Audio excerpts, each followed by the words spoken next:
उद्घाटित हो जाइए कटक ऐतिहासिक बालीजात्रा 2025। कटक बालीजात्रा को उद्घाटन करिसेंती मुख्यमंत्री मोहन चरण माझी। प्रथमे मुख्यमंत्री बोट क्लब रु एक सुसज्जित बोईतरे आसी गड़गड़िया घाटरे डंगा बसाइथिले। परे परे बालीजात्रा को उद्घाटन करथिले। पॉलिश्री मेला को मध्य उद्घाटन करथिले। चलित वर्ष ओरमास रे मोट 525 टी स्टॉल स्थान पाइछि।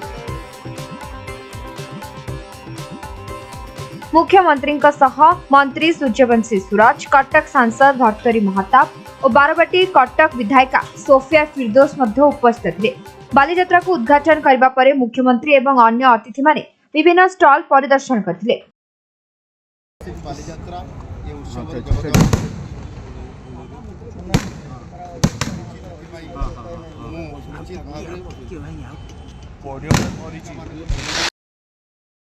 प्रथम दिन में बालीजात्रा रे प्रबल भिड़ देखा मिलता। कटक रु अकबर अली रिपोर्ट समय।